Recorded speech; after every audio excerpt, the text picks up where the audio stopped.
Du Seigneur, je vais parler du potentiel de la semence. Je n'ai pas entendu.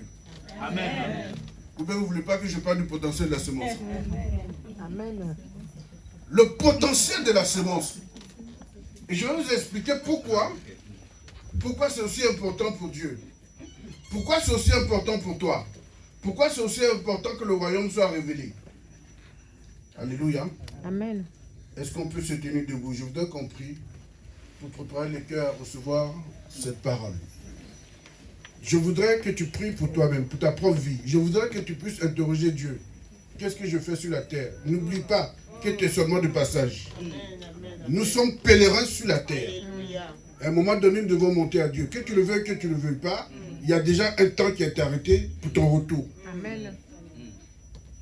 Ça fait partie du programme de Dieu. Souvent, la majorité des chrétiens ont peur de la mort. Mais non, on ne doit pas avoir peur de la mort parce que c'est un programme divin. On est, et après quoi, on retourne à Dieu. Et ce qui est important, c'est qu'il fait quoi? Il dit, on retourne à la poussière, à la terre. Je veux que tu pries pour ton cœur.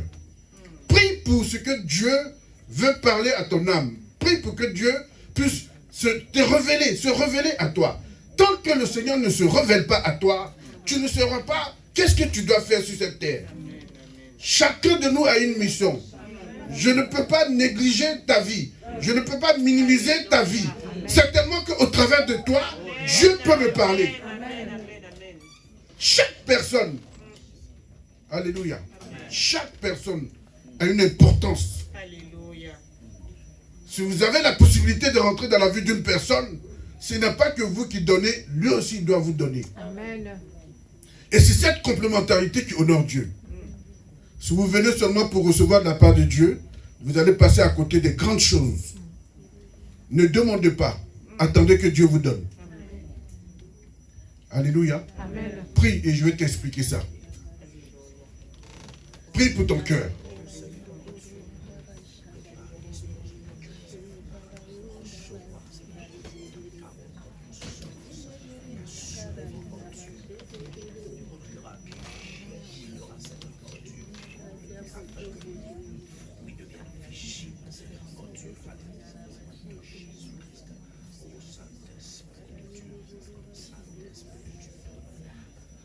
Nous avons l'assurance, Seigneur, que tu es avec nous. Et de savoir que tu es avec nous nous rassure. Parce que tu es le Dieu de la fidélité. Tu es le Dieu qui dispose de toutes choses. Et nous sommes encore dans l'admiration de combien de fois tu nous as aimés, sans condition. Et tu nous appelles encore à pouvoir démontrer qu'avec toi, nous pourrons faire des exploits. Je veux bénir ce peuple, Seigneur, de s'essayer cet après-midi. Et je voudrais que l'Éternel pose sa main sur chacun de vous. Que l'Éternel se révèle à chacun de vous. Autant de fois que vous êtes encore dans la présence de Dieu, expérimentez cette présence à jamais. Il est le Dieu de l'impossible. Il est le Dieu qui accomplit toutes choses au temps disposé. Quand l'Éternel te bénit, la bénédiction du Seigneur est suivie d'aucun chagrin. Ne dites pas à Satan qui vous a volé, c'est pas vrai, parce que Satan ne vous a jamais rien donné. Si c'est Dieu qui t'a donné, Satan ne peut pas voler. C'est toi qui lui donnes. Dieu ne se repent jamais de sa bénédiction. Qui est d'accord avec moi? Amen. Mais Dieu a béni Noé. Et quand il bénit Noé, alléluia, Cham, qui est son fils, va pécher. Mais Dieu était embarrassé. Il dit, mais comment je fais? Il ne peut pas bénir Cham parce qu'il a déjà... Il ne peut pas du moins maudire Cham parce qu'il a déjà béni. Donc comment je fais? Ce que je bénis, je ne peux pas le reprendre. Le fait que Cham soit béni, Dieu ne peut pas le maudire. Il a déjà béni. Qu'est-ce qu'il va faire? Il dit, ok, si je ne peux pas bénir Cham, je peux maudire au moins. Si je ne peux pas maudire Cham, je peux bénir au moins son enfant. Je peux maudire son enfant, mais pas lui puisqu'il est déjà béni. Alors arrêtez de dire que Dieu vous a béni, mais le Satan est venu voler. Non, c'est vous-même qui avez donné à Satan. Amen. Vous comprenez le principe divin? Vous pouvez vous asseoir dans l'amour du Seigneur. Amen. Le potentiel qui est dans la semence, je vais d'abord expliquer quelque chose qui est très important, que le Seigneur m'a révélé. Je vous disais tantôt qu'au fait, moi j'ai compris ce principe-là par révélation. Quoique j'ai reçu autant d'enseignements, mais ce principe a été révélé par l'Éternel. Et quand je suis rentré dans ce principe, j'ai commencé à comprendre au fait le fonctionnement avec Dieu. Je vous explique une chose très simple. Tous, nous sommes nés au 6e jour de la création. Dieu a créé la terre, il a créé les cieux, il a créé toutes choses. Et le 6e jour, il crée l'homme. Mais il crée l'homme à partir de quoi? De la poussière. Écoutez-moi bien. Depuis le premier jour quand Dieu crée, tout ce qu'il a créé, c'est pour le bien-être de l'homme. C'est pour que l'homme qui est créé à son image et à sa ressemblance se réjouisse de sa création. Quand il crée donc l'homme au 6e jour, il établit l'homme sur tout. Il dit domine, multiplie et assujettis. C'est pas ce qui a été dit? Amen. On est d'accord? Amen. Multiplie, domine, assujettis. C'est le mandat que je te donne. Donc le règne de l'homme est sur la terre. Il doit multiplier, il doit assujettir, il doit donc comprendre qu'il est né pour régner, pas autre chose. L'homme est né pour régner. Si tu ne règnes pas, il y a un problème. Amen. Oh oh, je dis, si tu ne règnes pas, il y a un problème. Amen. Mais je ne suis pas en train de dire que tu règnes parce que tu as beaucoup d'argent. C'est pas ce que je dis. Je ne suis pas en train de dire que tu règnes parce que tu es beau ou tu es belle. Non, c'est pas ce que je dis. Je suis créé à l'image de Dieu, je règne. Donc, je règne, je ne donnerai pas la possibilité à quelqu'un de voler ma grâce. Amen. C'est ça le règne. Donc, je ne suis pas en train de détruire les hommes, mais je suis en train de protéger ce que je suis. Quand il crée l'homme au 6e jour, il lui donne la possibilité donc de régner. La Bible nous enseigne que, alléluia, tout ce qu'il a fait, tout ce que Dieu a créé était très bon. On ne peut pas revenir sur ce que Dieu a créé, parce qu'il trouve cela très bon. Écoutez-moi bien. Quand Dieu va nous créer à partir de la poussière, qu'est-ce qui fait la différence par rapport à sa création? C'est le souffle qu'il met en nous. Il souffle dans notre narine. Nous devenons un être vivant. Mais est-ce que les animaux ne sont pas des êtres vivants? Si. Répondez. Ils sont des êtres vivants. Mais comment ça se fait qu'il y a une différence entre un animal et un homme? Non, pas de souffle. Qu'est-ce qu'il y a la différence? Merci. Ils n'ont pas de... Ils ne peuvent pas parler. Un animal n'a pas la parole comme toi, tu as la parole. Mais cette parole que Dieu te donne, ça s'appelle une autorité. C'est pour cela que la Bible nous enseigne que tout a été créé à partir de la parole. Si tu parles, tu crées. Non? Si. C'est ce que tu dis qui t'arrive. Amen. Rien en dehors de ce que tu diras. Tout ce que tu proclames, c'est ce que tu vas vivre. Amen. Si tu dis que tu es nul, mais tu seras un nul. Si vous proclamez sur des paroles de vos enfants qui vont, c'est des bons en rien, ils ne vont pas y arriver, ils ne seront pas des bons. Parce que vous avez proclamé une parole qui est créatrice. La parole, elle est créatrice. Écoute-moi maintenant. La révélation que je reçois de la part du Seigneur. Si je suis donc la terre, écoute, il y a deux choses que la terre peut recevoir. La bénédiction ou la malédiction. Deux choses. La terre ne peut pas recevoir autre chose que bénédiction ou malédiction. Toi qui es homme, fait à l'image de Dieu, mais créé par rapport à la poussière, si cette poussière doit être bénie, ça va dépendre de toi. Écoutez-moi bien, quand on oint un homme, quand on consacre un homme à l'église, on verse de l'huile sur lui. Quelqu'un s'est posé une fois la question, pourquoi on verse de l'huile? Est-ce que vous avez déjà posé la question, pourquoi on peut verser de l'huile sur un homme? Parce que l'huile, elle est sainte, l'huile, elle est préparée, l'huile vient de Dieu. L'huile a été agréée par l'Éternel. Dès lors que je bénis quelqu'un d'une huile, j'apporte la bénédiction dans sa vie. À savoir que c'est une marque qui le suit tout le long de sa vie. Il y a des gens qui jouent avec la consécration. On te consacre et demain on ne te voit plus. Tu es en train de faire ce que tu veux, mais tu es en danger. Tu es en danger. Parce que quand tu es consacré à Dieu, tu vis pour Dieu. Tu ne vis plus pour toi-même. Dans l'église, on demande. Mais Dieu ne te donnera pas ce que tu demandes. Parce que ce n'est pas ce qu'il te demande de demander. Jean 14, verset 4, il dit demandez à mon nom, vous recevez. Vous croyez que c'est demander de l'argent? Non. Demandez à mon nom, vous recevrez. C'est à une condition où nous sommes dans l'obéissance à la parole. Alléluia. On ne peut pas recevoir pour Dieu et vous croyez que vous êtes plus intelligent que Dieu? On vient devant Dieu, on dit Seigneur, donne-moi, donne-moi. Et derrière, tu fais de ta vie ce que tu veux. Non, ça ne marche pas. Deux choses. Une bénédiction ou une malédiction. Les sorciers sont dans la malédiction. Qu'est-ce qu'ils font? Ils peuvent arroser la terre que tu es des paroles. Ils peuvent arroser la terre de l'alcool. L'alcool, bien aimé, elle n'est pas quelque chose qui est positif pour l'homme. Parce que tu peux boire de l'alcool et être enivré. Et quand tu es enivré de l'alcool, tu n'es plus lucide. Tu ne donnes plus de bonnes paroles.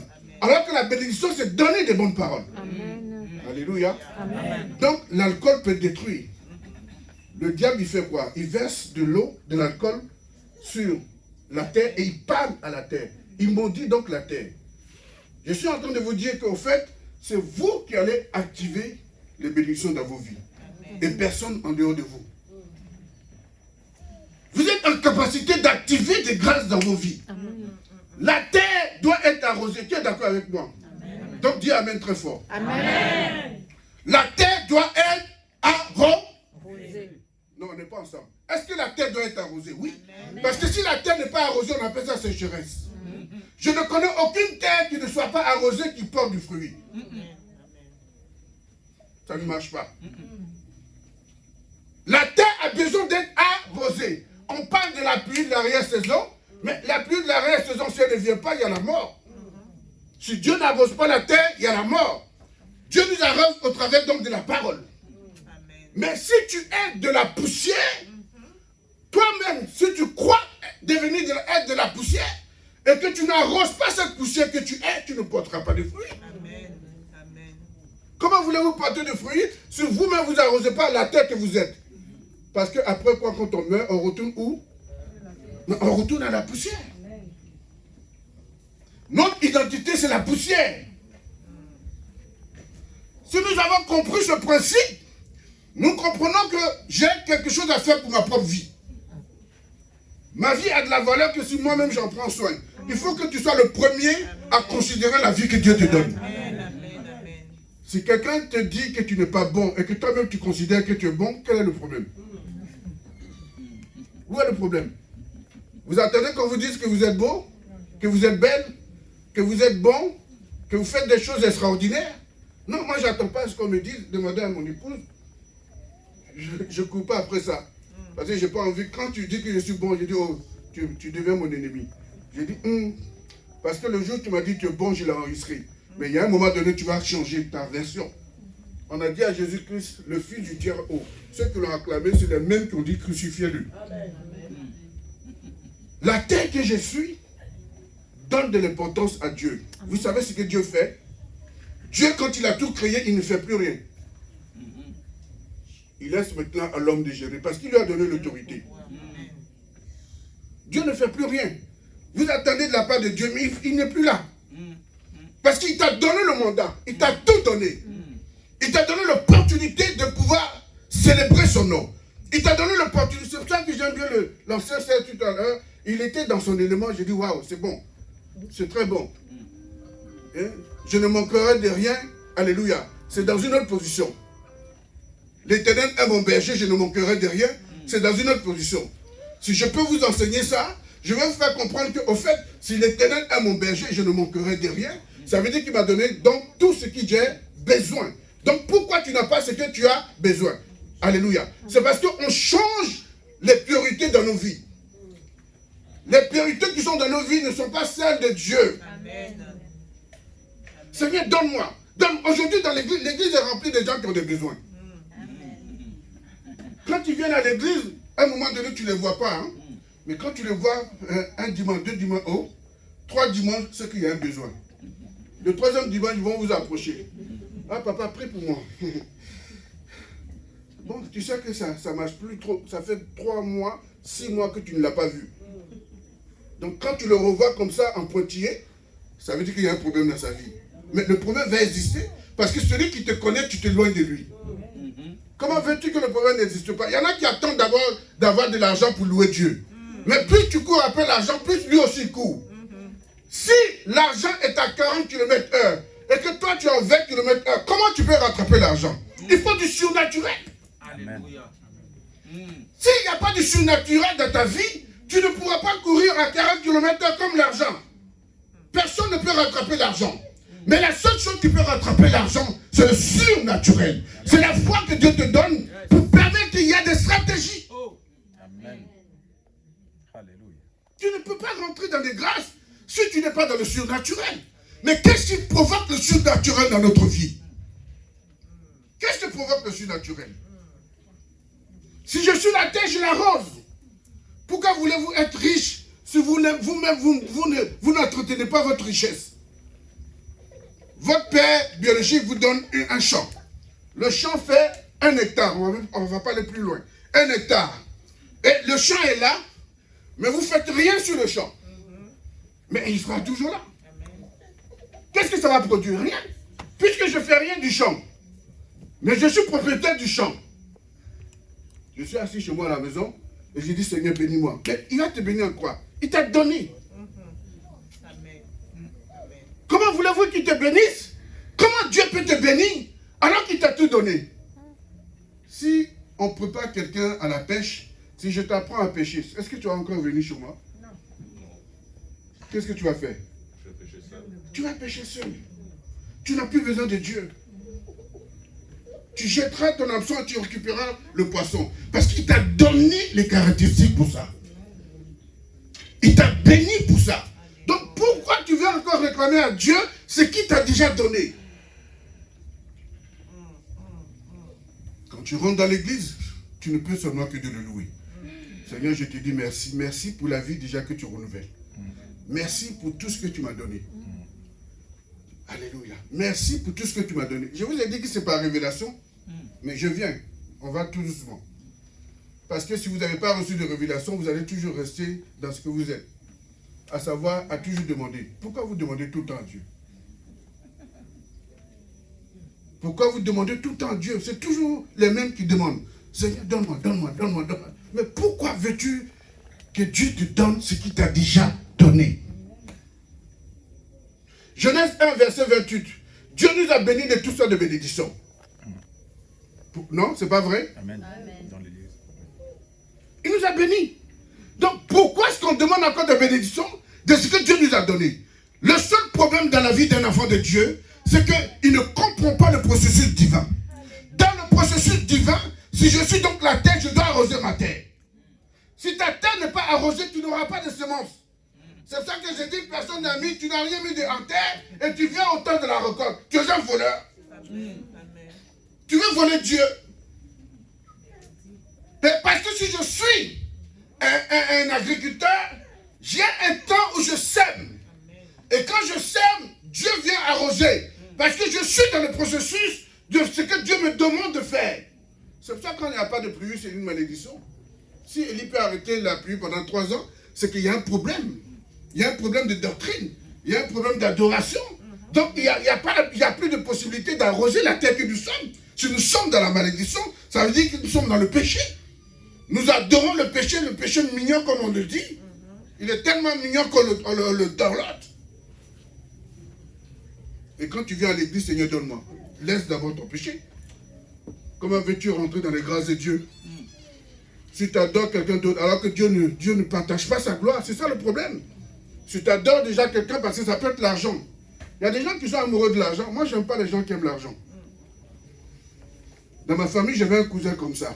Lui, quand il te voit, il n'y a pas une autre parole, donne-moi de l'argent. Je lui ai dit, mais tu crois que je produis de l'argent? Quel est ton problème? Plus jamais on se parle parce que tu es un danger pour moi. Le jour que je ne te donne pas de l'argent, tu vas peut-être m'attaquer. Je n'ai rien à te donner. Chacun a sa grâce. C'est tellement que ta grâce et ma grâce feront la gloire de Dieu. J'ai besoin de toi, bien-aimé dans le Seigneur, dans l'œuvre. Tu es de cette église, c'est la première fois que je te vois. Oui, donc c'est de temps en temps, pas tout le temps. Non, je sors d'une autre église. Tu sors d'une autre église, donc tu viens d'arriver, Voilà. fraîchement. Voilà. Alléluia. Mais c'est une grâce de Dieu. Amen. J'ai béni cette église. C'est une église d'alliance. Amen. Amen. C'est une église d'alliance. Et les gens ne comprennent pas. C'est pour ça que c'est des combats inutiles. Une église d'alliance, on établit une alliance avec Dieu. Et comment on peut établir une alliance avec le Seigneur? Entretenez votre alliance au travers des offrandes. Ok, on va aller un peu dans la parole. Parce qu'ils vont me dire, oui, il parle, mais il nous a encore rien dit. Alléluia. Amen. Ok, allons dans la parole de Dieu. Genèse 2, verset 7. Pour faire référence à ce que je dis. Et en même temps, on va lire Matthieu 7, verset du 9 à 20. On peut se tenir debout pour la parole. Amen.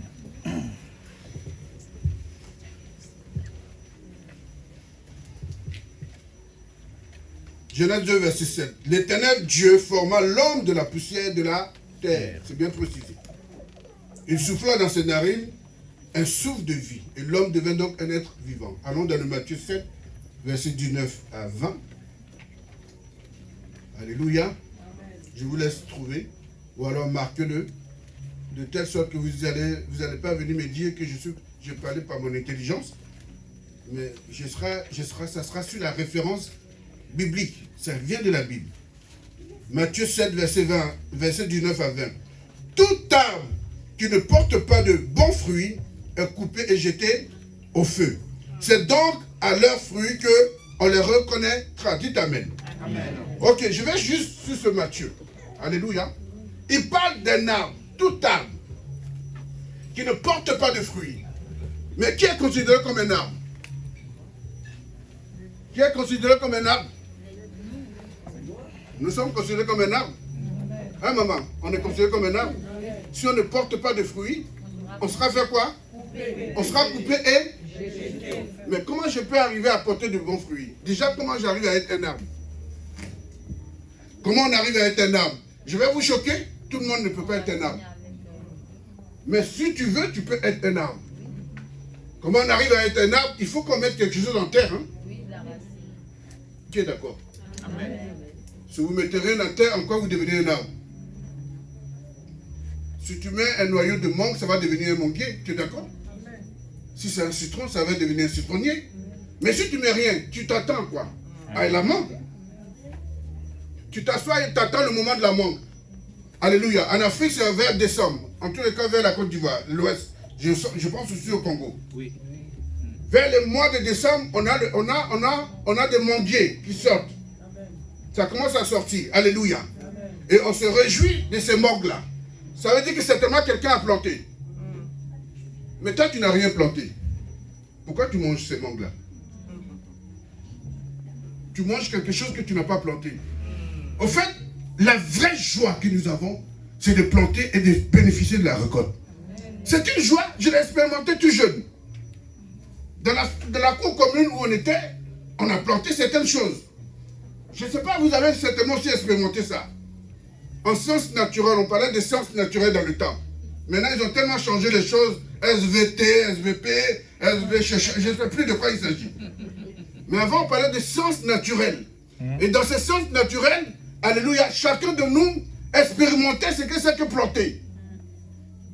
Alléluia. Amen. Et quand on mettait les choses en terre, on mettait ça dans les cuisines, dans les lieux, dans les coins qui étaient noirs. Vous êtes d'accord? Quand on les met dans les coins, on attend que ça sorte. Dès que ça sort, on met maintenant la lumière. Parce que tu ne laisses plus dans le noir, mais tu le mets maintenant à la lumière. C'est comme les fleurs. Si vous cachez les fleurs, ça va sortir. Mais à un moment donné, ça va mourir. Pourquoi? Parce que ça a besoin de la lumière. Je suis en train de parler des enfants de Dieu. Amen, amen, amen. Et quand on faisait ces choses, pour la première fois de nos vies, on était contents. Contents de savoir que, on a mis quelque chose en terre, ça a fleuri. Waouh, donc c'est possible aussi. Alléluia. Amen. Si ton âme ne porte pas de fruits, mais c'est encore un autre niveau. Parce qu'avant d'arriver à l'arbre, c'est toi qui mets en terre. Si tu n'as pas mis en terre, il n'y a pas d'arbre. Alors que la Bible, dans ce livre de Matthieu que nous venons de lire, il parle des arbres qui portent du fruit. Souvenez-vous du maudit, le figuier qui va être maudit par Jésus. Amen. Il arrive, il voit que le figuier ne donne pas. Il dit, je te maudis. Mais quand on fait des recherches, au fait, ce n'était pas la saison du figuier. Donc Dieu est quand même compliqué. Parce que comme lui, il est le surnaturel, il croit que tout est surnaturel. C'est pour ça que quand tu comptes un jour, lui, il compte 1000. Ou bien quand tu comptes 1000, lui, il compte un jour. Donc on n'est pas dans l'ère de l'esprit. On n'est pas dans le temps de Dieu. Mais Dieu peut activer des choses dans nos vies quand nous prenons la décision nous-mêmes de prendre une décision pour nos vies. Amen. Rien ne pourra se faire dans ta vie si tu ne poses pas date. Rien. Et dans cette semence, rien fois 1 milliard, ça fait rien. rien par 10 milliards, ça fait rien. Quel est le problème de rien? Parce que le rien ne produit rien. Oh là là. Le rien ne produit rien. Pourtant, j'ai tout en moi. J'ai la richesse en moi. Est-ce que tu sais, servant de Dieu, que tu es riche sans que tu le saches? Tu sais ou tu ne sais pas? Non, tu ne sais pas. Non, je sais, mais je ne sais pas. Si tu ne travailles pas, est-ce que tu peux avoir de l'argent? Donc tu dois travailler. Ok. Maintenant, si tu veux avoir une production, qu'est-ce que tu fais? Tu dois semer. Mais si tu ne sèmes pas, comment tu peux avoir une production? Comment ça peut être possible? Le problème de l'église, il est à ce niveau-là. Le problème de l'église, il est à ce niveau. Je vous assure que nous adorons l'argent plutôt que Jésus. C'est faux de croire adorer Dieu quand tu t'attaches à ton argent. L'argent est un esprit. Oh. L'argent est un esprit. Pourquoi on parle de qui? Maman. Et maman est considérée comme un esprit. Amen. Non, quand tu donnes, quand tu reçois de l'argent, libère-toi pour recevoir encore plus. Au fait, ça devient un jeu. C'est du donnant-donnant. Amen. Si tu gardes, ça ne produit pas. Mais si tu mets en terre, ça produit. Est-ce que je parle à une vie ce soir? Amen. Si je ne mets rien, mon argent ne produit pas. Vous allez à la banque et vous mettez votre argent dans à la banque. C'est bien. En France, on parle de livret A. Et on parlait de livret A par rapport à un intérêt. Mais ce n'est rien du tout, c'est 6%. Donc si tu mets 1000 euros, ça fait 6 euros. Non, 60 euros. 60 euros sur un an. Tu as gagné beaucoup? Je ne pense pas. Moi, 60 euros si je mets mon argent pour gagner 60 euros, ça ne m'intéresse pas. C'est pour ça qu'on investit. Et on investit dans le... On investit dans le... Oh, les gens ne sont pas... En fait, ils sont pas trop motivés quand on parle de ces choses-là. C'est pour ça que nos vies ne changent pas. On est toujours là à vouloir compter. Il y a une de mes filles qui m'a dit, papa, quand ça va être bon, je vais commencer à être fidèle à ma dîme. J'ai dit, ah, ça ne sera jamais bon. Vous savez pourquoi ça ne sera jamais bon? Parce que vous avez d'abord mis vos problèmes devant. Vos problèmes sont d'abord prioritaires par rapport au royaume de Dieu. Celui qui nous a bénis de toutes sortes de bénédictions, comment tu fais pour l'adorer? Est-ce que vous êtes convaincu que le Dieu créateur du ciel et de la terre a donné son fils en sacrifice pour l'humanité? Un don, un sacrifice pour l'humanité. Toi, on te demande seulement d'activer les grâces dans ta vie et tu refuses. Alléluia. Amen. Ok, ça c'est une première étape. Deuxième étape, prenez encore vos Bibles. Exode 4, verset 2.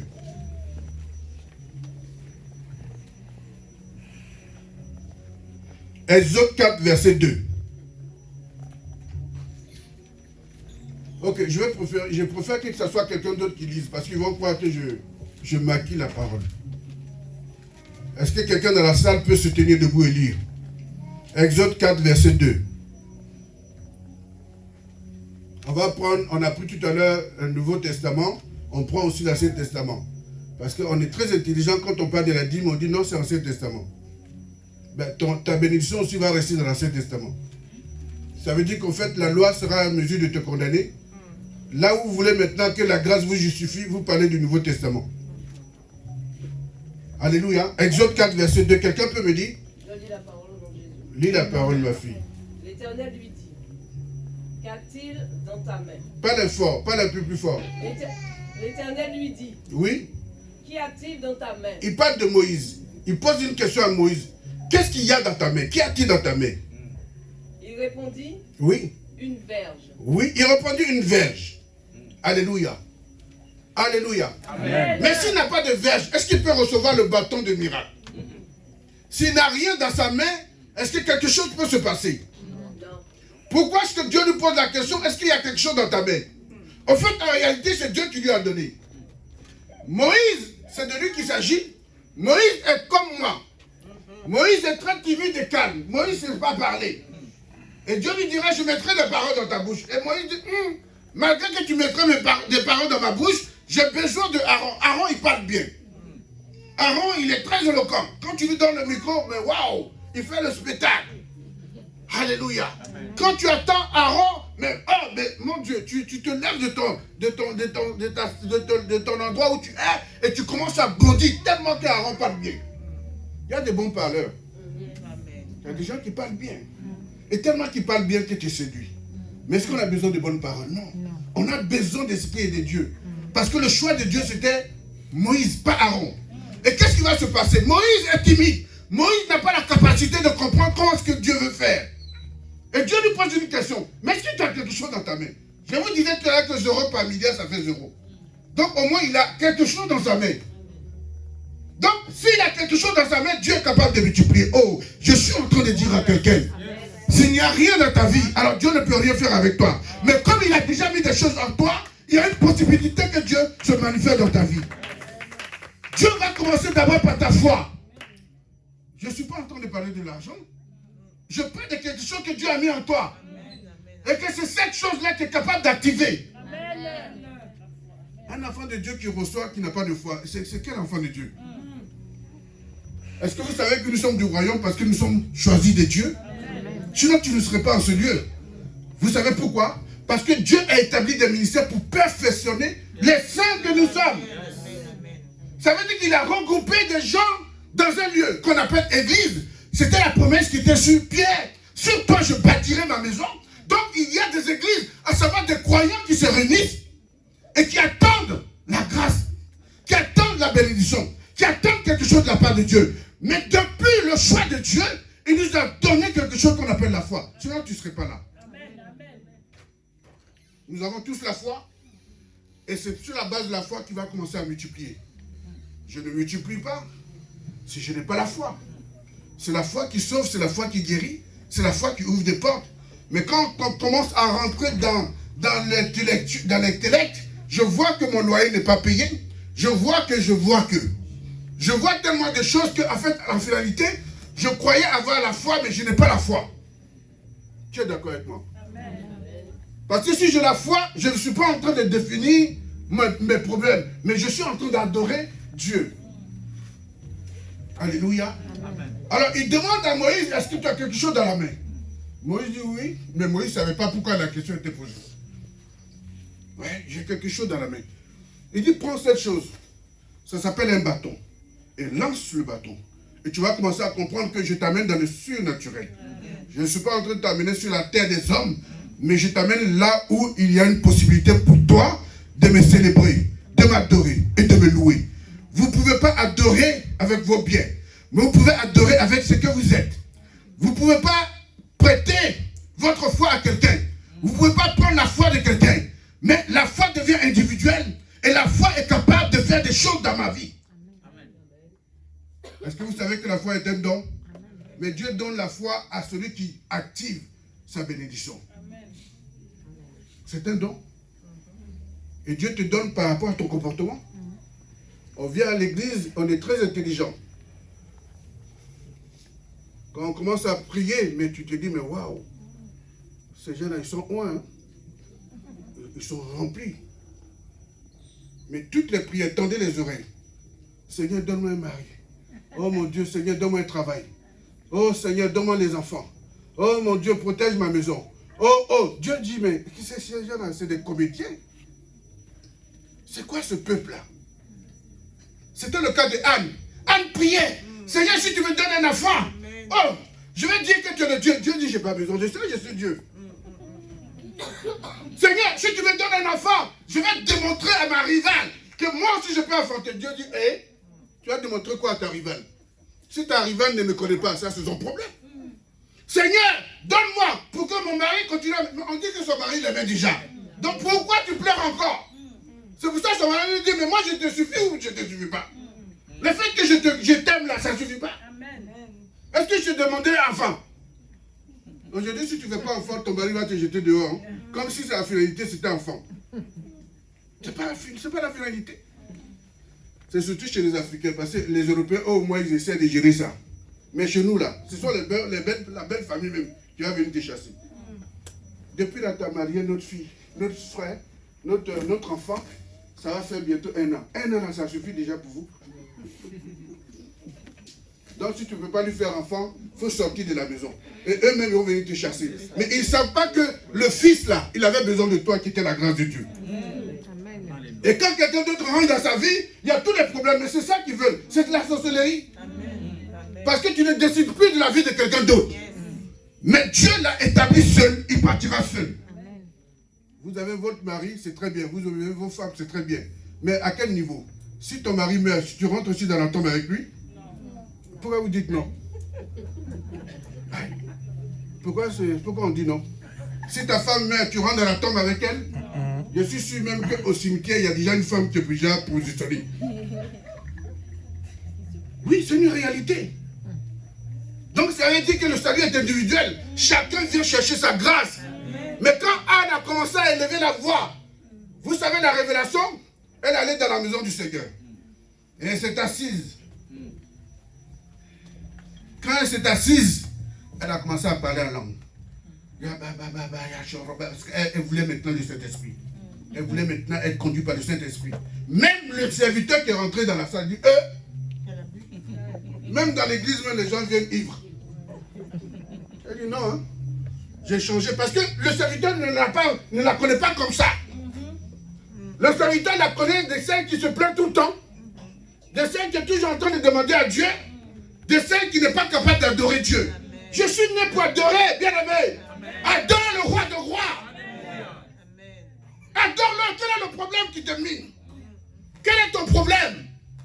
Mais quand elle a commencé à élever la voix vers Dieu, elle me dit, cet enfant, ce n'est pas pour ma rivale, ni pour mon mari. Mais je te le donne. Dieu dit, voilà. C'est pour ça que je t'ai créé. On adore Dieu pour Dieu.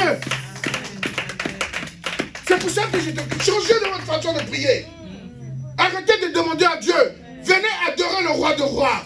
Et quand tu l'auras adoré, il va activer les grâces qui sont déjà dans ta vie. Il dit le miracle à ceux qui ont cru à mon nom, c'est pas ce qu'il a dit. Pourquoi on ne veut pas mettre en pratique la parole? Quand on arrive au temps de la sémence, écoutez-moi bien. Alléluia. Si tu n'as rien, ça ne peut pas être multiplié. Je suis allé au village quand mon père est décédé en 2004. Quand nous sommes arrivés au village, par la grâce de Dieu, j'ai fait le culte là-bas. Parce que mon père de son vivant a fait une église pour le village. Il a été combattu pour ça. Nous, on ne veut pas d'église ici. Il dit, mais c'est Dieu qui m'a dit de faire. Donc je vais faire. On dit, non, nous, on ne veut pas ici. On veut là. Non, on ne veut plus ici. On veut là. Nous, on ne veut plus ici. Tout ce qu'ils ont voulu, il a quand même bâti l'église. Donc, de sa mort, on allait pour honorer la mort du père. C'est ça. Et le dimanche, je vais à l'église. L'église que lui-même, il a bâtie. J'étais avec maman. Quand on rentre dans l'église, je vois une adoration que je n'ai jamais vue. Ces femmes-là, elles étaient en train de pleurer devant la face de Dieu. J'ai dit, mais waouh, mais qu'est-ce qui se passe ici? Je n'ai pas entendu quelqu'un qui demande au Seigneur, donne-moi un enfant. Mais j'ai entendu des gens qui ont élevé le nom de l'Éternel. Dans la difficulté qu'ils étaient en train d'adorer le roi de rois. Je dis, mais waouh! Le temps des offrandes et de la dîme, je n'avais pas vu ça, je n'avais jamais vu ça dans les églises. Des gens viennent avec des sacs de riz, parce que c'est leur récolte. Ils posent ça. J'ai dit, mais le pasteur est béni, tu n'as même pas besoin d'aller aux villes. Ils posent les sacs de riz là. Il y en a qui prennent les moutons là. Ils attachent le mouton devant l'église. C'est-à-dire qu'on ne peut pas faire rentrer. Avant on faisait rentrer, maintenant on ne peut pas faire rentrer. Les moutons et les poules sont alignés. J'ai dit, mais oh, qu'est-ce qui se passe ici? Le serviteur de Dieu dit, c'est leur récolte. Et s'ils ne donnent pas le 10e de leur récolte, eux-mêmes ils ont expérimenté, rien ne se passe dans leur vie. C'est des combats qu'ils mènent. Donc ils ont compris qu'en donnant le 10e, et encore dans le 10e, là on triche aussi un peu. Parce que si c'est 100, il faut donner 10. Il y en a qui donnent 9. Pasteur, je te présente ma dîme. Mais tu veux diminuer ton salaire? Je vous dis la vérité, vous diminuez votre salaire. Celui qui paye des impôts en France, alléluia, c'est celui qui a les moyens de payer les impôts. Mais je suis content de payer les impôts parce que ça vous dire que j'ai les moyens. Mais est-ce que je vais trafiquer pour ne pas payer des impôts? C'est une malédiction que vous attirez sur votre vie. Dans le temps, les Africains, ils n'aiment pas payer impôts. Donc, ils trafiquaient. Aujourd'hui, tu ne peux même plus, je dirais. C'est-à-dire de ton salaire, on te donne, on t'a facilité. Si tu payes des impôts, c'est parce que tu es riche. Amen. Amen. Mais moi, je vais payer des impôts. Amen. Parce que ça veut dire que Dieu a pourvu à ma vie. Mais si les hommes peuvent vous prendre le 10e, pourquoi vous ne voulez pas donner le 10e à Dieu? Mais est-ce que vous comprenez la portée des actes que nous posons dans nos vies? Est-ce que nous comprenons la portée? J'ai vu ces femmes adorer Dieu et ils ont donné, eux, ce qu'ils ont pu produire. À la fin du culte, je suis allé voir le serviteur de Dieu. J'ai dit, ça se passe comme ça tous les jours. Il dit, non, chaque fin de mois, on dit embouteillage. Chaque fin de mois, embouteillage. Mais qu'est-ce que ces femmes-là avaient? Ces femmes-là, elles avaient quoi? Elles avaient ce qu'elles étaient en train de produire. Au fait, la semence qu'elles donnent, c'est de l'argent. On est d'accord ou pas? Amen. Mais donner, prélever la dîme de Dieu aux serviteurs faisait en sorte que les richesses. Et ma mère était dans cette église et ma mère me disait, donne-moi 10 000 pour que je fasse une offrande. J'ai dit, hey, fais attention. C'est pas parce que je suis là que tu dois faire offrande de 10 000. Et c'est ce que Dieu t'a dit. 10 000, c'est moi qui peux donner. Toi, tu ne peux pas donner 10 000. En fait, tu ne peux pas donner ce que tu n'as pas. Alléluia.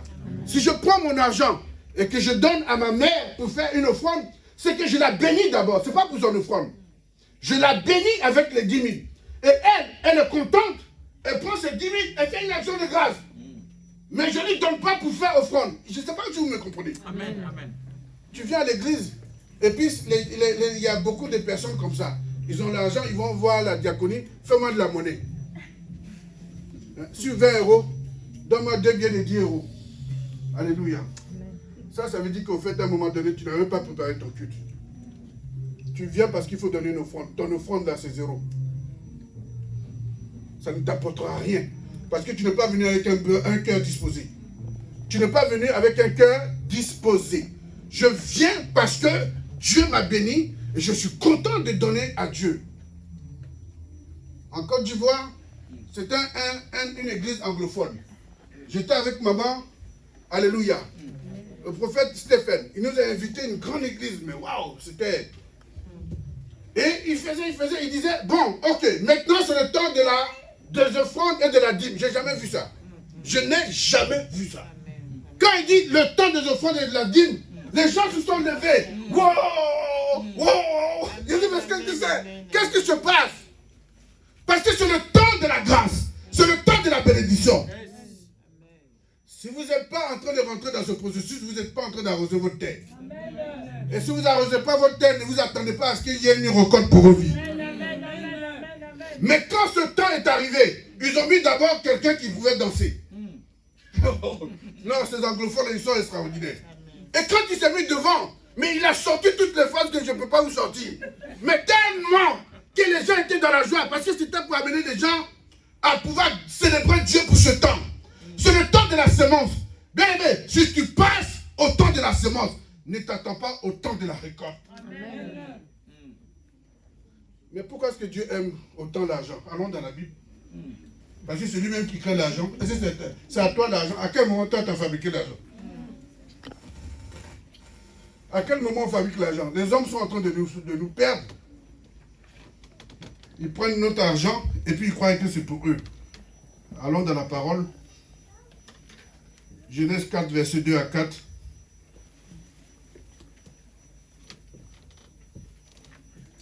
Ok, je vais lire pour vous, pour qu'on aille vite. L'heure est en train d'avancer. Il faut que je chute, mais il faut que je chute bien, sinon je vais avoir mal. Genèse 4, verset 2 à 4. En parlant d'Abel, elle enfanta encore son frère Abel. Donc il y a eu Caïn qui est l'aîné. Abel fut berger et Caïn fut laboureur.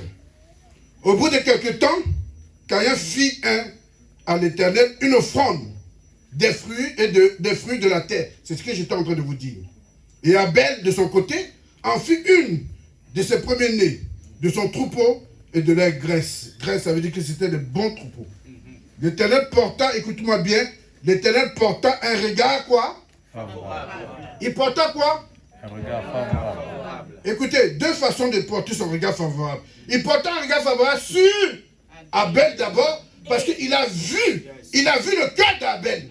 Il a vu la disposition d'Abel. Il a vu qu'Abel venait avec une offrande sans toutefois critiquer, sans toutefois penser que, hey, aujourd'hui encore il faut que je donne. Il faut toujours donner. Non, Abel n'était pas dans cette disposition. Donc, après avoir donné un avis favorable à Abel, il fait quoi? Il y a un hey. Pourquoi vous n'ouvrez pas vos Bibles?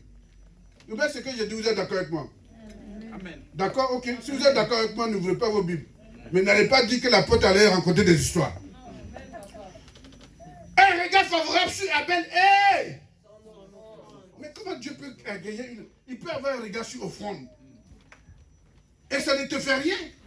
Que Dieu puisse poser un regard sur offrande. C'est quoi offrande?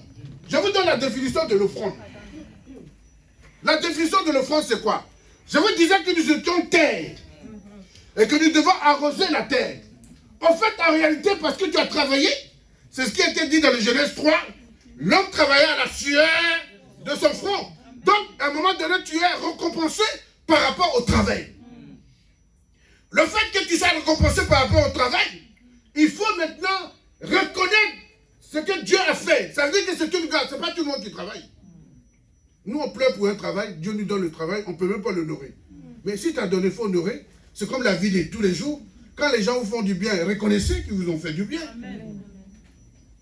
Alléluia. Amen. Au fait, le processus de nous maintenir dans sa bénédiction, ce sont les offrandes. Que ça te choque ou pas, tu seras à côté. Tu vas passer à côté de beaucoup de grâce. Le processus, ce sont les offrandes. Parce que ce sont les offrandes qui vont entretenir la terre que tu es. Sans offrande, il n'y a pas d'arrosage. Donc, quand tu donnes, c'est que tu viens de reconnaître les bontés de Dieu. Je parle d'offrande. Je ne suis pas encore arrivé à la dîme. Offrande, tu reconnais les bontés de Dieu. Et tu prends la décision de prendre soin de sa maison. Pourquoi est-ce qu'on peut prendre soin de nos maisons et pas la maison de Dieu? Ce n'est pas là où tu reçois les bénédictions? Répondez-moi. Ce n'est pas là où on reçoit des bénédictions? Amen. Je vais vous aider. Ce n'est pas là qu'on reçoit des bénédictions. Dites Amen. Amen. Ok, il n'y a pas beaucoup d'Amen encore. Ma fille dit Amen. Hein? Toi, dis Amen fort. Amen. Est-ce que ce n'est pas là qu'on reçoit les bénédictions? Amen. Dites Amen encore fort, s'il vous plaît. Est-ce que ce n'est pas là qu'on reçoit les bénédictions? Amen. Mais quand voulez-vous prendre soin de vos maisons et pas la maison de l'Éternel? Pourtant, c'est là que tu reçois toutes les grâces et les bénédictions. Ah, ça. La présence de Dieu n'est pas comme tout le monde. Si Dieu est en ce lieu, je ne savais pas qu'il était en ce lieu. C'est ce que Jacob disait. Mais quand je reconnais qu'il est en ce lieu, je ne joue plus avec ce lieu. Il est redoutable. Parce qu'il y a une échelle qui monte à Dieu. Ça veut dire que toutes mes prières vont monter à Dieu. Et ce que je vais attendre de Dieu au travers de l'échelle, ça va revenir à moi. Jacob pose un acte. Il pose un autel. Mais si je vous disais combien d'autels, moi j'ai 5 hôtels dans ma vie. Et je l'entretiens tous les mois. Pas par un, par mois je les entretiens. Je le teste pour mon ministère, je le teste pour mes enfants, je le teste pour ma famille, je le teste pour l'église que Dieu m'a donnée, et je le teste pour mes affaires. Pour que quand je touche, ça prospère. Amen. Quand tu me vois comme ça, je suis pauvre. Amen. Faut dire, même si tu dis je suis pauvre, moi je sais que je suis riche. Amen. Tu peux dire que je suis pauvre, mais je m'en fous de ce que tu vas dire. Parce que ça commence d'abord par moi. Ce n'est pas de l'orgueil. Vous croyez que c'est orgueilleux ce que j'ai dit? Parce que je profite de la grâce que Dieu me fait de le connaître. Amen. On connaît Dieu, on passe à côté de la bénédiction. Mais c'est dommage. Mon peuple périt par manque de connaissance. Comment je peux connaître Dieu et puis rester dans la dizaine? Non. Si je le peux, il va multiplier. Dites Amen. Et c'est le peuple que j'ai que je lui présente. Amen. En présentant mon offrande à Dieu, Dieu est en train de dire qu'il fait et il donne un avis favorable à Abel. Oh! Qu'est-ce qu'Abel a bien pu faire pour donner un avis favorable? Mais c'est important ta personne. C'est important toi d'abord. Au fait, la valeur de ton offrande dépend de toi. De ta position spirituelle. Quelqu'un peut dire Amen très fort. Amen. Ton offrande a de la valeur que quand toi tu es dans une position agréable à Dieu. Amen. Non. Amen. Amen. Oh, dis encore. La Bible nous enseigne que si nous sommes dans la salle, que nous sommes en parole avec notre frère, de d'abord nous réconcilier. Pourquoi? Mais parce que je ne suis pas dans la disposition d'aller devant Dieu. Matthieu 11 à son verset 25, il dit, pendant que vous faites votre prière, si vous avez quelque chose contre quelqu'un, demandez d'abord pardon. Et quand vous avez fini, allez poser votre offrande. Ça veut dire quoi? Ça veut dire que si Dieu ne m'agrée pas, mon offrande ne sert à rien. Amen. La position que j'ai spirituellement donne de la valeur à mon offrande. Mon offrande est un poids devant Dieu. Et la Bible me dira qu'il montera vers Dieu comme un parfum de bonne odeur. Si mon offrande monte vers Dieu comme un parfum de bonne odeur, bien aimé, le retour là c'est grave. Amen. C'est grave. Venez pas dans la maison du Seigneur les mains vides. Qu'est-ce que ça veut dire? Vous ne pouvez pas adorer Dieu sans sacrifice. Il n'y a aucun Dieu qui s'adore sans sacrifice. Dans le monde, on élève les marabouts. En tout cas, pas moi, parce que moi, je n'aimais pas ces choses-là. Je n'étais même pas chrétien que ces gens-là, je les traitais de bandits. Comment un homme peut te protéger? Un homme, il est fait comme toi et moi. S'il avait les numéros de l'auto, il allait te donner. Il allait te donner. Oh, comment on peut être aussi incrédule? Vraiment. Comment on peut être aussi incrédule à un point? Et il y en a qui viennent à l'église, qui continuent à aller voir les marabouts. Il y en a beaucoup dans nos églises. Si c'est ton cas, réponds-toi et sors de là. Amen. Sors de là. Alléluia. Amen. Donc il faut d'abord être agréable à Dieu pour que tu vois les fruits de ta semence. Si on ne voit pas les fruits de nos semences, on ne tue pardon. Seigneur, on demande pardon à Dieu. Ne demande plus pardon à Dieu. Continue dans ta bêtise. Et puis le jour où tu seras prêt, tu vas demander pardon à Dieu. Ce que je vous dis est réel. Parce que si je me repens, alléluia, c'est que j'ai pris une décision de ne plus faire. Mais si tu n'es pas encore prêt pour abandonner, continue. Ne demande pas pardon à Dieu. Et comme tu ne connais pas le temps de Dieu, si tu en es aujourd'hui, mais tant pis pour toi. Tant que tu n'es pas prêt, continue. Le petit copain que tu alimentes dans le secret là, au lieu de donner des offrandes à l'église, c'est à lui que tu donnes. Parce que lui, il ne travaille pas. Lui, il a tout compris. C'est toi qui l'entretiens. Va travailler. Et puis tu lui envoies des offrandes. Au lieu d'envoyer à Dieu, c'est au petit copain que tu envoies des offrandes.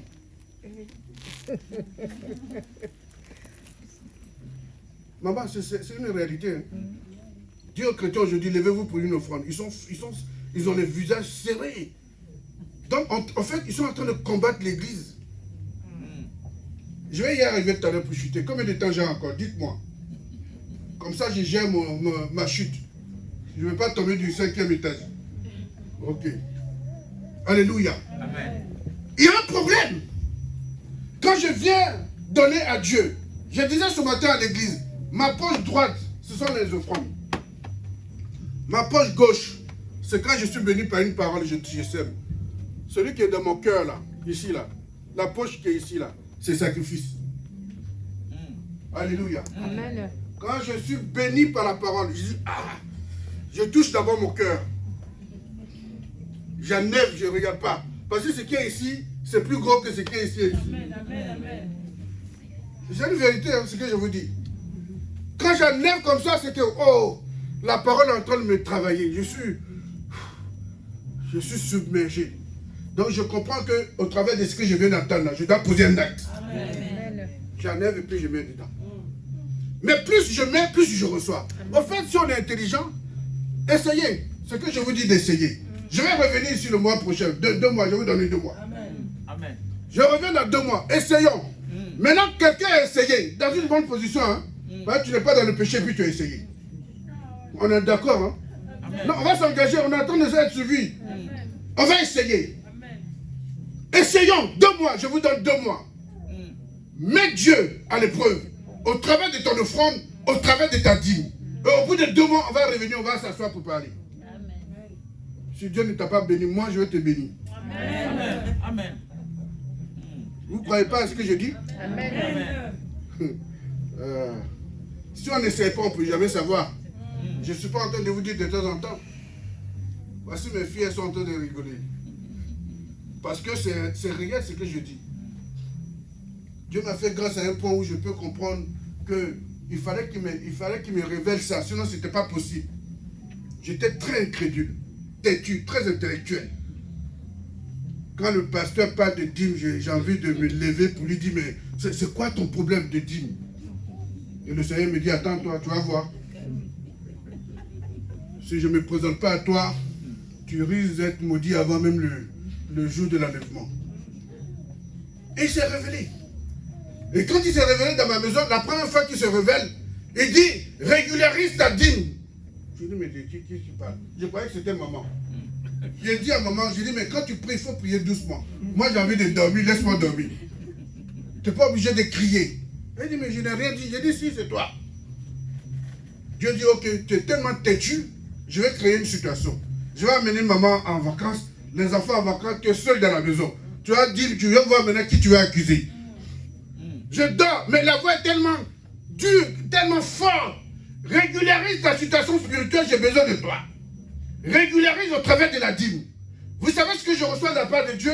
Je reçois comme, comment on appelle ça? Les épées, c'est une épée, non? Je reçois une épée, mais elle est transparente. Et pendant que je reçois ce message de la part de Dieu, je suis en train de saisir l'épée. Mais l'épée, au fait, je ne la saisis pas. Je saisis un vide, mais je vois une vision d'épée. Et Dieu me dit, je t'établis pour rétablir mon culte. À partir des actes que tu poseras, je vais t'exaucer. Amen. Le mois qui a suivi, j'ai pris tout mon salaire. Maman dit, comment on va faire pour payer le loyer? Il dit, laisse-moi tranquille. Le loyer va se payer lui-même. Je suis venu déposer ça. Mais ce que Dieu a commencé à faire dans ma vie, jusqu'à aujourd'hui, je ne peux pas le lâcher. Ça fait 25 ans que je le fais. Jusqu'à aujourd'hui. Je n'ai jamais vu comment est-ce que ce Dieu pouvait se révéler à moi, mais pas aux autres. Pourquoi? Parce que moi, je devais vous parler de ça. Amen.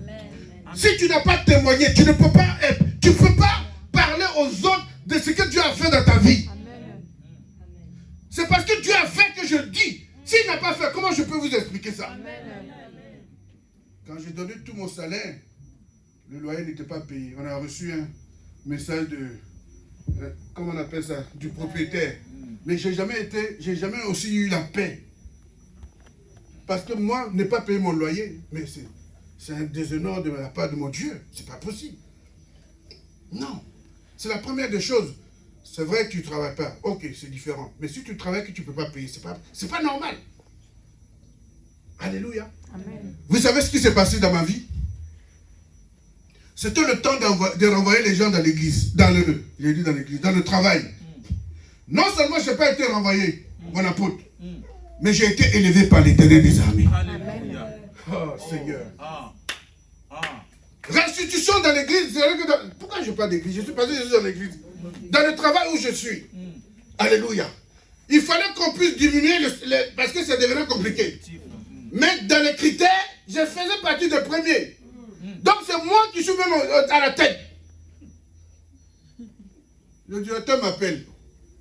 Il dit, monsieur Yaba, comment vous allez? Je dis, mais moi je vais bien. J'essaie déjà de... Qu'est-ce que vous allez me dire? Il dit, mais qu'est-ce que je vais vous dire quoi? J'ai dit, non, je vous écoute, puisque c'est vous qui m'avez convoqué.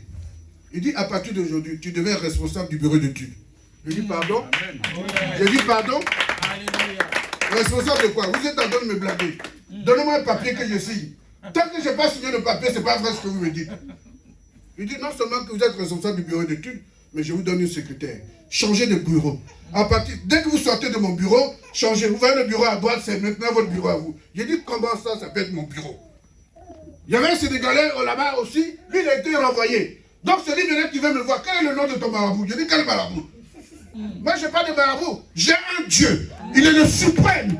Il est le roi des rois. Il est au-dessus de tout nom. C'est lui qui est mon marabout. Mais qu'est-ce que tu me rencontres? Si ce n'est pas un super marabout, tu ne peux pas... Qu'est-ce qui s'est passé là? Je ne comprends pas ce qui s'est passé. Tu as envoûté le directeur. J'ai dit, envoûtement? Moi, je ne connais pas toutes ces choses. J'ai dit, et de sur quoi? Je ne vais pas vous dire le montant qu'on m'a donné de la prime. Sinon, vous allez me dire, mais c'est un menteur. Je vous parle de 1999, où j'avais été embauché dans ce local. Et ça s'est passé en 2000. En 2000, ça s'est passé. Je vais le dire en ancien franc parce qu'on n'était même pas encore en euros. Alléluia. De ce que j'avais reçu de la part de Dieu, au fait, si tu veux comparer, c'est 7 000 € d'aujourd'hui. Non seulement j'ai payé mon loyer, mais j'ai avancé mon loyer. J'ai compris que Dieu était dans la multiplication. Et je reçois un message pour dire, au fait, Dieu n'a pas multiplié, mais c'est parce que la multiplication est en toi. Amen. Et dans l'obéissance, tu as activé la multiplication. Amen. Quand on dit que Dieu nous bénit au centuple, au fait, en réalité, c'est toi qui bénis. Dans la disposition, tu te bénis toi-même. Parce que si tu n'arroses pas ta terre, ce n'est pas quelqu'un d'autre qui est venu arroser ta terre. C'est toi-même qui as arrosé la terre, c'est toi-même qui as mis la semence dans la terre. Donc tu n'es pas surpris de la récolte. Si tu as mis un noyau de manguier, c'est le manguier qui va sortir. Quelle est donc la surprise? Il n'y a aucune surprise. Parce que tu sais ce qui va sortir. Et j'ai dit, Seigneur, je vais faire alliance avec toi. Quand je suis sorti de là, j'ai dit, je vais faire alliance avec toi. Et au travail, j'amène tous ces gens à la musulmane. J'ai dit, on va prier. Avant des réunions, ils sont allés me convoquer. On dit, cet homme-là, il va nous convertir. J'ai dit, non, je ne vous convertis pas, on doit prier. Ils m'ont mis en garde, ils ont dit, oh, monsieur Yaba, vous êtes gentil, mais ok. Votre Dieu là, c'est votre Dieu ici, pas au travail, non, pas de Dieu. Je vais aller plus loin. C'est ce directeur-là que Dieu m'a révélé que sa femme était malade. Que sa femme avait le cancer, qu'elle allait mourir. Maman a vu cette femme-là. Je suis allé dans le secrétariat, il a amené sa femme au bureau. Il m'a appelé. Quand je suis arrivé, j'ai vu sa femme, j'ai dit, oui, c'est ta femme, mets-toi à genoux. Elle s'est mise à genoux, j'ai prié pour elle. Le cancer a été ôté de sa vie. Amen. Donc, au fait, dans le travail, je suis devenu un roi. Amen. Si le directeur est dans ma poche, je peux arriver à 10h et je pars à 16h. Mais pour faire tout ça, je leur ai dit, on va écrire ça. À partir d'aujourd'hui, je suis un cadre. Mais je ne peux pas travailler 9h, 19h comme tout le monde. Je suis cadre, mais je suis aussi pasteur. Donc, écris-moi un nouveau contrat. Dans le contrat, tu mets 9h, 17h. 17h, si je ne suis pas trop fatigué. Et c'est écrit. Je suis en train de vous dire la vérité. Alléluia. Oh, oh, oh. Là où je travaille, c'est 9h, 17h. C'est pas 19h. Tout le monde 19h, ils sont allés se plaindre. Comment ça se fait qu'on fait le même travail et lui il finit à 17h? On dit, taisez-vous. Lui là, il n'est pas vous. Donc, essayez de vous, arrêtez de vous plaindre. Et ça s'est passé comme ça dans ma vie. Je vais finir avec Malachie 3. Allons rapidement. Quand je vous parle de la dîme, c'est une affaire personnelle. Quelqu'un peut être béni s'il veut. Amen. Mais si tu ne veux pas être béni, continue à demander à Dieu alors qu'il t'a déjà donné. Amen. Vous allez demander longtemps, vous n'allez pas recevoir. Parce que vous ne respectez pas les principes divins. Dieu a tout fait. Il y a un moment donné où il a fait, et c'est maintenant à nous de faire. Mais si tu ne veux pas faire, ce n'est plus de sa faute. Je serai la tête de la queue, ça devient maintenant des slogans. Les voici en train de dire, je serai la tête de la queue, je serai le premier et le dernier. Mais quand tu regardes dans le fond, tu n'as même pas envie d'accepter son Dieu. Malachie 3, verset 10. Apportez à la maison du trésor toutes les dîmes, afin qu'il y ait de la nourriture dans ma maison. Mettez-moi de la sorte à l'épreuve, dit l'Éternel des armées, et vous verrez si je n'ouvre pas les écrits dessus. Alléluia. Amen. Tous les dimanches, on suit ça. Tous les dimanches. C'est un verset qui est cité. Je vais vous expliquer quelque chose. C'est qui la maison de Dieu? Répondez-moi. C'est qui la maison de Dieu? C'est qui? Pourquoi nous sommes la maison de Dieu? Est-ce que vous croyez que ce sont les bâtiments là qui font l'église? Non. C'est fait d'hommes. Ça ne peut pas honorer Dieu. Mais ce qui honore Dieu, c'est ta présence. Il dit là où 2, 3 sont assemblés, je suis présent. Yes. Est-ce que vous croyez que Dieu va t'inviter en ce lieu si toi tu ne crois pas en lui? La maison de Dieu, c'est toi et c'est moi. Qui ne manque de rien dans ma maison. Ça veut dire que Dieu t'amène à établir une alliance avec lui. Je vais vous aider. Si vous prenez le micro par la grâce de Dieu. Si vous prenez le micro par la grâce de Dieu. Je vous en prie, soyez les premiers exemples. Les premiers à être un exemple. Les premiers à être un exemple. Ne dites pas aux gens de venir donner leur dîme alors que vous-même qui le dites, vous ne le donnez pas. Vous êtes en train de vous enterrer et vous êtes en train d'attirer la colère de Dieu. Le jour où tu n'es pas fidèle à ta dîme, quand le papa ou la maman te dit tu es au programme, tu dis pardon. Tu ne pourrais pas honorer le programme pour l'instant. Parce que j'ai un problème financier. Prie d'abord sur mes finances. Si vous n'êtes pas en alliance avec Dieu, ne prenez pas le micro. Vous allez attirer la colère de Dieu. Vous fermez le ciel. Parce qu'il dit que c'est à partir de là qu'il ouvre le ciel. Mais toi, tu es en train de fermer ton ciel. Si ton ciel est fermé, qui va arroser la terre que tu es? La dîme est différente de l'offrande. Tu peux même donner plus d'offrande que dîme. Mais la dîme, c'est une alliance que tu établis avec Dieu. Pour que ton ciel reste ouvert. Et qu'à chaque fois que tu élèves la voix vers Dieu, il y a une réponse authentique. Mais si le ciel est fermé, tu parles à qui? Vous verrez si je n'ouvre pas les écluses des cieux. Les écluses, vous savez ce que c'est que les portes des écluses? Ce sont les portes de prison. Toi, quand on te parle de la dîme, tu es fâché. Mais tu fais quoi dans l'église? Qu'est-ce qu'on fait dans l'église? Pourquoi est-ce qu'on ne veut pas honorer le nom de Dieu? Vous verrez si je n'ouvre pas. Si tu es responsable dans cette église, c'est un conseil que je te donne. Tu peux faire ce que tu veux. Mais je te donne un conseil. Si tu es responsable dans cette église et que tu peux prendre le micro pour parler de la part de Dieu, respecte la dîme. Sois fidèle à ta dîme. Et tu vas commencer à comprendre que si tu es en alliance avec Dieu, personne ne peut te combattre. Ta maison sera protégée. Bien-aimé dans le Seigneur, je suis en train de vous dire une vérité. Celui qui établit une alliance avec Dieu, bien-aimé, tu n'as rien à voir avec les hommes. Les hommes peuvent se lever contre toi. Ils ne feront rien de ta vie. Amen. Je suis en train de dire que ce que Dieu bénit, personne ne peut le maudire. Amen. La Bible nous enseigne que celui qui bénit Abraham, il sera béni. Amen. Mais celui qui prend la décision de le maudire, il sera quoi? Il sera maudit. C'est l'alliance qu'on a établie avec Dieu. Je vais vous choquer certainement. Dieu ne s'est pas souvenu de la prière de son peuple en Égypte. Non, non, non. Il ne s'est pas souvenu des offrandes de son peuple. Non, non. Vous savez de quoi il s'agit? Il s'est souvenu de l'alliance qu'il avait établie avec son peuple. Il dit le Dieu d'Abraham, d'Isaac et de Jacob. Moïse se présente en tant que le sacrificateur qui vient au nom d'Abraham, d'Isaac et de Jacob. Donc il parle bien d'une alliance. Dieu s'est souvenu de son alliance. Dieu se souviendra de son alliance que tu as établie avec lui. La condition de l'alliance, c'est que tu aies la foi. Bien, premièrement. Deuxièmement, c'est que tu sois obéissant à la parole de Dieu. Troisièmement, que tu sois un sacrificateur. Voici les trois commandements d'une alliance. Si vous n'êtes pas dans les trois commandements, vous ne verrez pas la gloire de Dieu. Vous allez continuer à demander. Jamais vous donnez. Vous demandez, mais jamais on vous donne aussi. Quand quelqu'un te donne, fais un jour un plaisir à la personne, donne-lui au moins quelque chose. C'est comme dans le foyer. C'est comme si l'homme était condamné à donner le cadeau toujours à sa femme. C'est quoi le problème? Qu'est-ce qui vous arrive? Mais quand tu fais un cadeau à ta femme, qu'elle te fasse aussi un cadeau. Qu'elle te fasse un bon plat, pour moi ça c'est un cadeau, ça c'est le plat. Comme j'aime bien manger. Alléluia. Ma femme m'a eu avec la nourriture, après je l'ai aimé bien sûr. Le jour que je l'ai rencontrée, elle m'a fait une salade de gésier. Je ne parle toujours de cette salade-là. Ça m'a choqué. Tellement c'était bon. J'ai failli couper mes lèvres.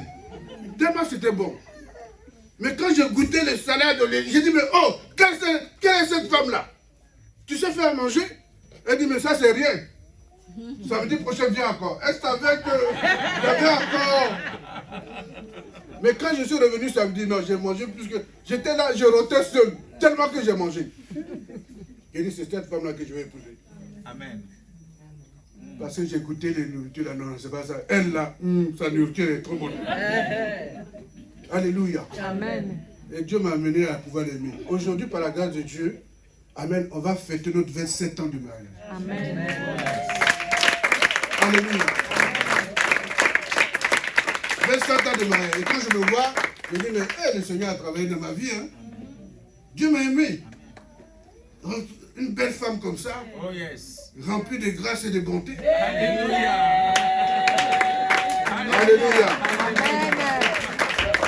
C'est une femme de maison, c'est une femme d'église, c'est une femme qui peut recevoir le monde. Amen. Quand je dis je reçois, je suis tranquille. J'ai dit, il y a des gens qui vont venir, et disent, ils sont combien? J'ai dit 20, elle dit, oh, c'est pas un problème. C'est déjà géré. Amen. Quand tu as une femme, elle doit recevoir. Elle doit savoir recevoir. Et c'est un honneur pour un homme. Derrière un grand homme, c'est une femme qui prie. Alléluia. Amen. Et partout où je vais, je parle d'elle. quand je suis arrivé à Martinique, j'ai dit, j'ai la plus belle femme du monde. Hein? Toi, tu es la plus belle femme. J'ai dit oui. Oui.